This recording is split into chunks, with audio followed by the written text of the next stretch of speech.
अस्ति म पोखरा, चितवन, दमौली घुमेर आएको थिएँ। त्यो बेलाको फोटोहरू पनि म तपाईहरुसँग शेयर गर्छु र यसमा केही क्वेशनहरू पनि गर्छु। तपाईहरुलाई आउने क्वेशनहरूको तपाईहरुले कमेन्ट गर्नुहोला।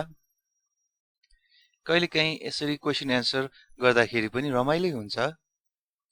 यो मानुङकोट भन्ने ठाउँको हो। यसमा मानुङकोट अबभ द क्लाउड छ। यसमा अबभ र क्लाउडलाई के भन्छ नेपाल भाषामा तपाईले कमेन्ट गर्नुहोला। यो नम्बर 1 क्वेशन नम्बर 1 भयो। साथीहरुले वेबसाइटमा पनि कमेन्ट गरिराख्नु भएको छ। त्यो पनि मैले रिप्लाई गर्न पाएको छैन। म अस्ति भर्खर काठमाडौँ आएको हो। म त्यो पनि चाँडै रिप्लाई गर्छु। यो ठाउँमा हामी बिहान गएको थियौं। एकदम रमाइलो रहेछ। बिहान शीत पर्दो रहेछ। पानी जस्तो फुर्र शीत आउँदो रहेछ। यहाँ बस्नको लागि पनि एकदम मज्जाको होला जस्तो छ ठाउँ। र यो सनराइज हुन अघिको भ्यू भयो। यो सबै मैले खिचेको फोटोहरू हो। अनि यो सनराइज बेलाको फोटो हो। यो सनलाई नेपाल भाषामा के भनिन्छ भन्नु होला। क्वेशन नम्बर 2 सनलाई नेपाल भाषामा के भनिन्छ। अनि आकाश यस्तो देखिदो रहेछ सनराइज बेला। यो फोटो चाहिँ मैले यसरी खिचेको थिएँ। मोबाइलमा वालपेपर राख्न हुन्छ भनेर खिचेको थिएँ यो। तपाईहरुलाई पनि यो फोटो चाहिन्छ भनेदेखि भन्नु होला। म कतै राखिदिन्छु तपाईहरुलाई चाहिन्छ भने अनि त्यहाँबाट तपाईहरुले डाउनलोड गर्न मिल्छ। अथवा म पिक्साबेमा राखिदिन्छु अनि त्यहाँबाट तपाईहरुले डाउनलोड गर्न मिल्छ। पिक्साबेमा मैले प्राय फोटोहरू खिचेर त्यहाँ अपलोड गरिराखेको हुन्छु कहिलेकाहीँ फुर्सद हुने बेला। यो पनि छ। यो अलि सेन्टरमा छ सन। यो अलि राइट साइडमा छ। यो अलि सेन्टरमा छ। यो अनि ल्यान्डस्केप मोडमा छ। यो यसो हेर्दाखेरि हामी अब स्वर्गमाथि बसेको हो कि जस्तो फिल हुने। जस्तै हामीले अब फिल्महरुमा अब टेलिफिल्महरुमा यस्तो त्योदाको फिल्महरुमा देख्दाखेरि बच्चा बेला हामीले रामायण महाभारत त्यस्तो हेर्दाखेरि यस्तो देखिन्थ्यो। र अहिले पनि यसो इमेजिन गर्दाखेरि बादलहरुमाथि आफू बसेको हो कि जस्तो फिल हुन्छ यसो सर्र हेर्दाखेरि। अर्को यो भयो। यो अब घाँसलाई के भन्छ नेपाल भाषामा त्यो पनि भन्नु होला। ग्रास। ग्रासलाई नेपाल भाषामा के भनिन्छ। यो अनि तलपट्टिबाट खिचेको थिएँ यो। यहाँनिर एउटा ढुङ्गा छ अलिक फरक तरिकाको छ। यो ढुङ्गा। यो अलिकति ढुङ्गा त हो तर कस्तो अलि सिमेन्ट जस्तो रहेछ। मलाई यो बारेमा अलि बुझ्न मन लागेको थियो के होला भनेर। ढुङ्गा त अब हाम्रो यहाँ अलिक फरक हुन्छ। यहाँको ढुङ्गा र यताको ढुङ्गा अलिक फरक जस्तो लाग्यो मलाई। यो पुरै सिमेन्ट जस्तो खालको ढुङ्गा रहेछ। कसैलाई थाहा छ भने प्लिज कमेन्ट गरिदिनु होला। सिमेन्ट जस्तो ढुङ्गा अब यसको टाइप हुन्छ कि अब यसको के अब स्पेशल के होला यो अब अथवा सिमेन्ट बनाउनको लागि युज हुने हो कि कसैलाई थाहा छ भने कमेन्ट गरिदिनु होला। भोलिपल्ट हामी पोखराको स्टुपामा गयौं र यो एन्टिलाइट परेकोले त्यति राम्रो देखिएन। र यस्तो अँध्यारो हुन्छ जुन डार्क यसलाई नेपाल भाषामा के भनिन्छ होला गेस गर्नु होला। डार्कलाई अँध्यारो। अनि यो फेवातालको फोटो भयो। यहाँ पनि रमाइलो रहेछ ठाउँ। हामी सेकेन्ड डेमा फेवाताल नजिकैको होटलमा बसेका थियौं। अब यो त ताल भयो। अब तपाईले पोखरी अथवा पन्ड पोखरीलाई नेपाल भाषामा के भनिन्छ यो पनि कमेन्ट गर्नु होला। तपाईलाई जुन जुन क्वेशनको एन्सरहरू आउँछ त्यो भन्नु होला। अनि यो रिलेटेड सेन्टेन्सहरू तपाईले आउँछ भने त्यो पनि कमेन्ट गर्नु होला। र कोही साथीले त्यहाँ मिस्टेक गरेको छ भने देखि तपाईले त्यो मिस्टेकलाई करेक्ट पनि गर्नु होला। यसरी हामी सबै इन्भल्भ भएर भाषा सिक्दाखेरि मजा आउँछ। सबैजना एक आपसमा इन्टरेक्ट गर्दै एउटाले कमेन्ट गरेको मिलेन भने अर्कोले सच्याइदिने, अर्कोले कमेन्ट गरेको फेरि मिलेन भने अर्कोले सच्याइदिने। यसरी इन्टरेक्ट गरेर सिक्दाखेरि अझ मजा आउँछ। एउटा क्लासमा बसेर सिकेको जस्तो फिल हुन्छ हामीलाई। फेवातालको यो फोटो चाहिँ राम्रो आएको रहेछ। यो बिहानतिर खिचेको थिएँ। यो पनि राम्रै आएको छ तर अलिकति एन्टिलाइट जस्तो देखिएको छ। अलि टुवालो लागेको जस्तो देखिन्छ।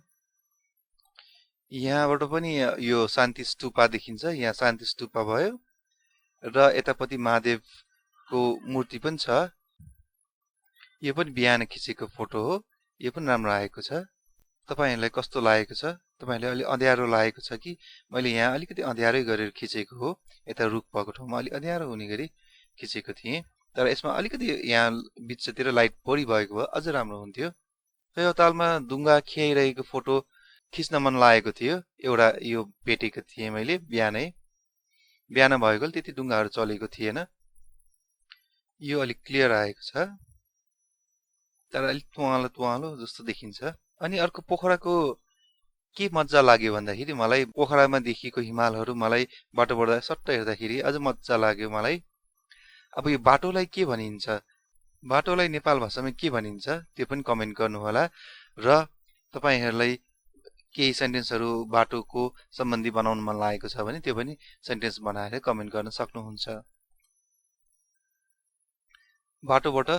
बाटोमा हिँड्दाखेरि पनि हिमालको भ्यूहरु मज्जाको देखिने रहेछ पोखरामा जस्तै यो फोटो भयो यो अलिकति ब्लर आएको छ र अलिकति यता चेकिएको छ मैले खिचेको भिडियोमा चाहिँ अलि राम्रो आएको छ अझै यो पनि हेर्न सक्नुहुन्छ मज्जाको देखिएको छ यहाँ मेरो साथी अगाडि जाँदै छ मेरो दमौलीको साथी हो एकदम मज्जाको साथी हामी एउटै कलेजमा पढेका थियौं एकदम रमाइलो साथी सुभाष हो उसको नाम र उसले नै हामीलाई पोखरको सबै ठाउँहरु देखाइदियो यो पनि मज्जाको देखिएको छ तर अलिकति फोकस आउट पनि भएको छ यो बाइकमा जाँदै खिचेकोले अलिकति हल्लिएर फोकस आउट भएको छ अझ यो तारहरु यहाँ नभइदिएको भए अझ राम्रो आउँथ्यो कुनै दिन अन्डरग्राउन्ड होला र अझ भ्यू मज्जाको देखिएला यो अनि सारङकोटको फोटो भयो सारङकोटमा यहाँ एउटा मान्छे उभिरहेको छ मान्छेलाई नेपाल भाषामा के भनिन्छ त्यो पनि भन्नु होला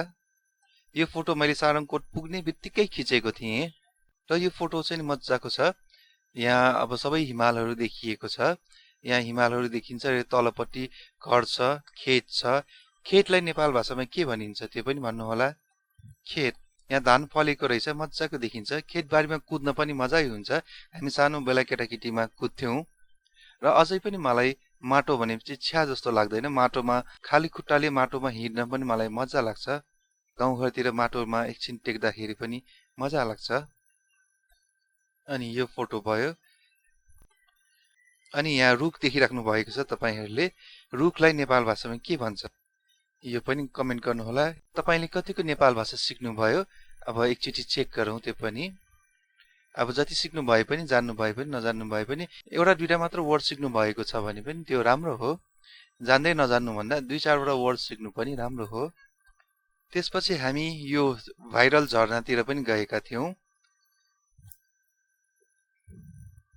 यहाँ जस्तै कि यहाँ झरना तीनटा देखिराख्नु भएको छ एउटा दुईटा तीनटा तीनवटालाई के भन्छ नेपाल भाषामा गेस गर्नु होला र यहाँ झरनामा देखिराख्नु भएको छ पानीलाई नेपाल भाषामा के भनिन्छ हाम्रो 11 नम्बरको क्वेशन भयो पानी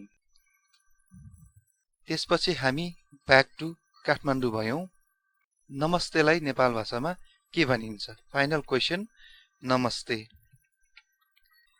यो 12 वटा मध्ये कुन तपाईहरुलाई आउँछ त्यो कमेन्ट गर्नु होला र तपाईहरुले सेन्टेन्स बनाएर पनि तपाईहरुले सेन्टेन्स बनाएर पनि कमेन्ट गर्न सक्नुहुन्छ र साथीहरुले अब अरूहरुको कमेन्ट हेर्नु होला कुनमा कुन मिले छैन तपाईहरुले अब त्यो चेक गर्नु होला तपाईहरु आफैले चेक गर्नु होला यसमा म केही पनि भन्दिन अब कोही साथीले कमेन्ट गर्नुहुन्छ सेन्टेन्स बनाउनुहुन्छ भने तपाईले त्यसमा के नमिलेको छ जस्तो लाग्छ भने तपाईले यसमा यो मिलेछ नि यो हुन्छ कि भनेर यसरी कमेन्ट पनि गर्न सक्नुहुन्छ यसरी तपाईहरुले इन्टर्याक्ट गर्दै पढ्दै जानु भयो भने अझ छिटो पनि सिकिन्छ र मजा पनि आउँछ अलिकति मलाई पोखरा एकदम रमाइलो लाग्यो तपाईहरुलाई कस्तो लाग्यो भन्नु होला काठमाडौँमा मन्दिरहरु र हिस्टोरिकल मोनुमेन्ट्सहरु धेरै छ त्यस्तै गरी पोखरामा मलाई घुम्नको लागि प्राकृतिक ठाउँहरु धेरै छ जस्तो लाग्यो अझ कति ठाउँमा हामी पुगेकै थिएनौं सायद पोखरामा सबै ठाउँ घुम्ने हो भने एक हप्तामा पनि सकिदैन कि जस्तो लाग्छ मलाई